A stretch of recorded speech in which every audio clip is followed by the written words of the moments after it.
When Eric Luther and Mike Albergo bought their home in an idyllic part of Putnam County, New York, they thought they'd found the house they'd live in the rest of their lives. We love it here. It's beautiful, it's bucolic, it's quiet, you can see the stars. But that was before the Environmental Protection Agency showed up in hazmat suits. Unbeknownst to them, their little piece of paradise was so contaminated with arsenic from a nearby abandoned mine that it would soon be on the fast track to becoming a national Superfund site.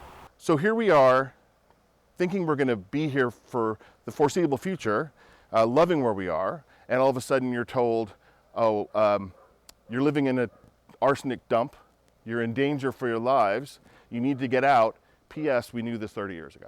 30 years ago was when Norman and Alicia Burns, who lived up the street, were diagnosed with arsenic poisoning. For the Burns, it was a decade-long ordeal that caused long-lasting medical problems and ended with them selling their house at a fraction of its worth. You know this cannot get better. You have to know that there's a source of arsenic, and it's in the water, and water flows. It's in the soil, it's on the ground, it's in the air. Everybody knows this. They did what they needed to do for some remedial action. And they basically either ran out of money or ran out of energy. I don't know which. The EPA was called back to the Burns' old house in 2017 for another case of arsenic-contaminated water, and that led them to decide that much more needed to be done in the area. In the more recent past, collectively we said we need to do more, and we feel we can do more, and that's why we're proceeding with the NPL, pursuing the NPL listing. The Superfund designation will allow the EPA to tap into resources reserved for the most toxic sites in the U.S. Those funds could help with the large-scale cleanup, or as many of the affected homeowners hope, to buy them out of their now basically worthless homes. We're terrified that we're going to lose everything.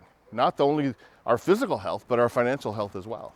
Robert Embry built his family's home just up the hill from Luther and Albergo. He says he now believes there's only one thing left to do. We went through a lot living here, and it's going to be hard to leave, but it's something that we'll have to do.